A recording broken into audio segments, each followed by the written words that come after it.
विशेष interview. जनसंख्या नियंत्रण कानून ऐतिहासिक कदम। वैक्सीन पर राजनीति करने में अखिलेश यादव को शर्म आनी चाहिए।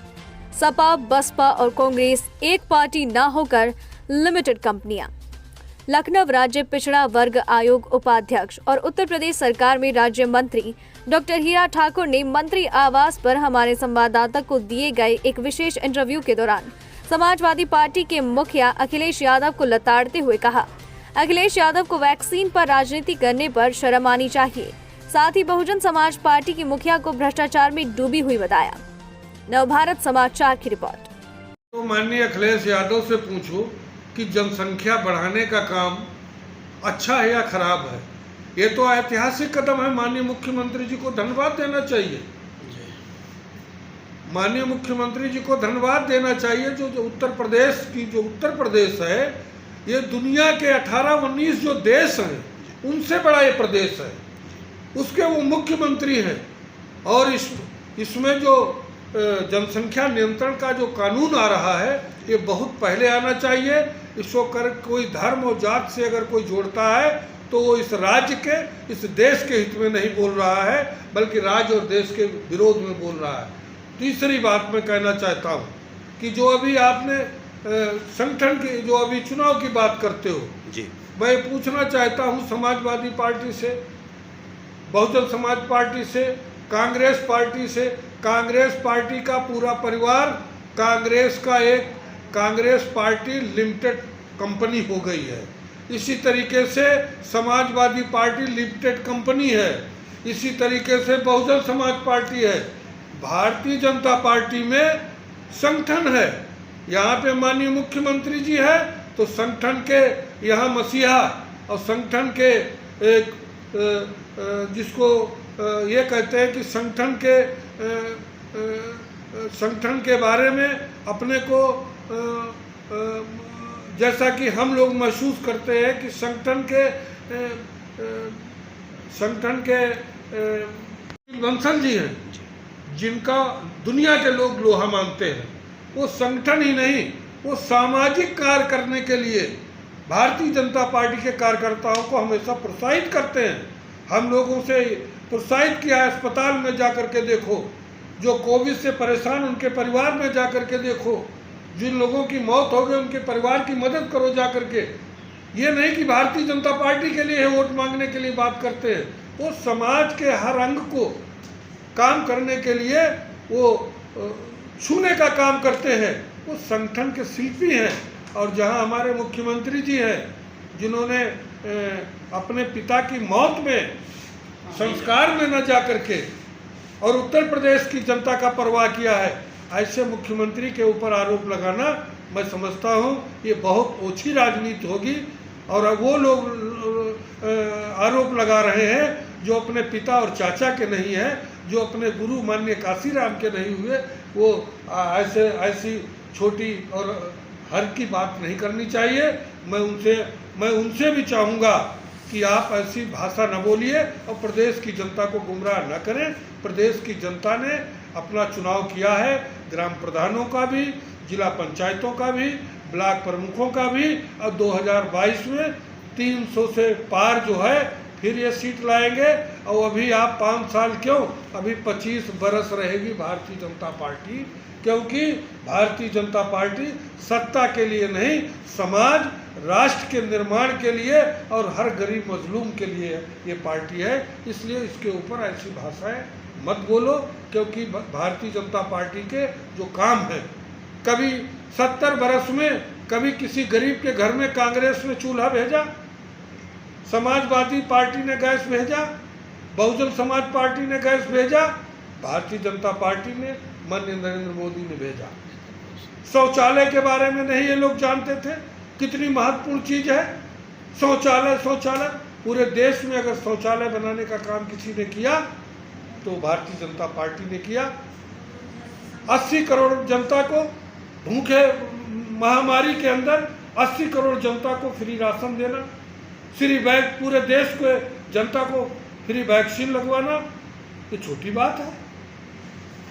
इसलिए जो सरकार ने काम किया है, किसानों को 6,000 रुपये महीने देना, साल में देना ये छोटी बात है।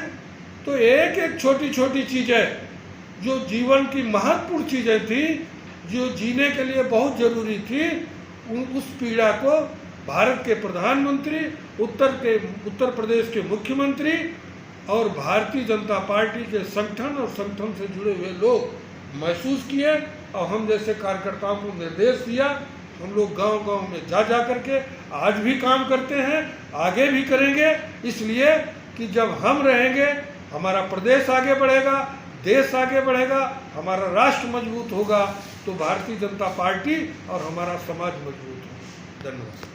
समाजवादी पार्टी के जो नेता राष्ट्रीय अध्यक्ष हैं, सूप बोले तो बोले, चलनी का बोले जिसके 72 छेंद हो, इनको अपनी सरकार को याद होना चाहिए कि उत्तर प्रदेश में जिला पंचायत के जो अध्यक्ष थे एक तरफा निर्विरोध चुनने का काम किया, और यहाँ तक कि विधान परिषद के जो चुनाव हुए थे वो भी इतिहास में पहली बार निर्विरोध चुने गए। ये अखिलेश यादव की गुंडागर्दी और उनकी नौकरशाही सरकार का एक मिसाल है।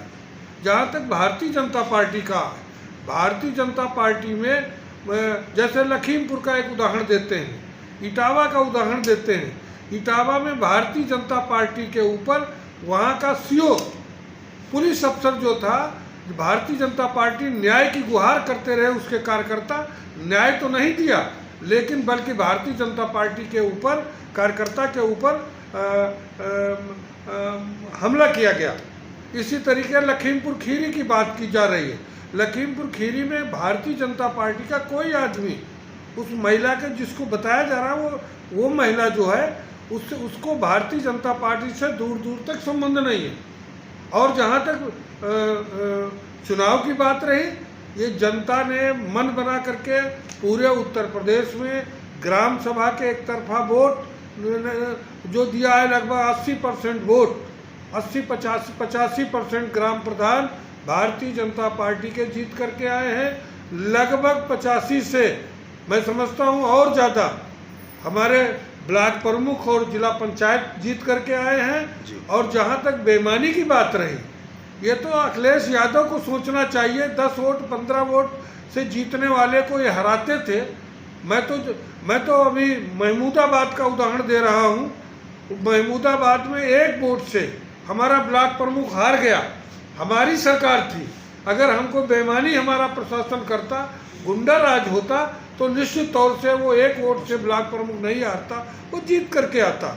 इसलिए ये जो समाजवादी पार्टी या बहुजन समाज पार्टी या कांग्रेस पार्टी या इससे संबंधित और जो सेकुलर अपने को कहते हैं, उनके पास झूठ का पुलिंदा है, सच्चाई कुछ नहीं है। 2022 में समाजवादी पार्टी ये ध्यान रखे कि शायद उसके पास जो 54-55 विधायक हैं, शायद वो भी नहीं रह जाएंगे। उन्होंने इतना बड़ा गुनाह किया है। जब उत्तर प्रदेश में महामारी चल रही थी और उस समय वैक्सीन जब आई, जब हमारे डॉक्टर, इंजीनियर, हमारे देश की सरकारें, हमारे वैज्ञानिकों ने अपनी जान दे करके जब वैक्सीन तैयार करके देश की जनता का जान बचाने का काम किया, तो यही अखिलेश यादव ने कहा कि ये वैक्सीन भारतीय जनता पार्टी की है। इनके विधायक ने कहा कि अगर वैक्सीन लगाओगे तो नपुंसक हो जाओगे। ये समाजवादी पार्टी के राष्ट्रीय अध्यक्ष जी को सोचना चाहिए। आप एक पढ़े लिखे अपने को कहते हैं, मैं समझता है कि ये वैक्सीन डॉक्टर और वैज्ञानिक बनाते हैं, ये किसी पार्टी की नहीं होती है। इसके लगाने से नपुंसक नहीं होता। आप उस विधायक को निकालते और उसके बाद ये कहते कि उत्तर प्रदेश देश की जनता को लगवाना चाहिए। शर्म आना चाहिए इनको। जब माननीय मुलायम सिंह यादव ने जब अपनी वैक्सीन लगवाई और उसके बाद अखिलेश यादव कहने लगे आप सभी लोग वैक्सीन लगवाइए, मैं भी लगवाऊंगा। इनको शर्म आना चाहिए। ये अपने बाप के नहीं हैं, अपने चाचा के नहीं हैं, इस प्रदेश की जनता के क्या होंगे। ये झूठ का पुलिंदा जो है ये सेकुलर लिए घूमते हैं, न ये हिंदू के हैं न मुसलमान के हैं। अगर ये हिंदू और मुसलमान के होते तो इनकी सरकार में 500 दंगे हुए, जिसमें हजारों मुसलमान और हजारों हिंदू बेघर हो गया। ये इनकी योग्यता है, ये इनकी क्षमता है। इसलिए प्रदेश की जनता को ये गुमराह न करें। प्रदेश की जनता ने अपना वोट दे करके ग्राम प्रधान को, जिला पंचायत को, ब्लॉक प्रमुखों को जिताने का काम किया है। अगर ये बेईमानी करते, अगर इनके प्रशासन और शासन से वोट डलवाते तो एक एक वोट से हमारे ब्लॉक प्रमुख या जिला पंचायत के अध्यक्ष नहीं आते। धन्यवाद। सर, अभी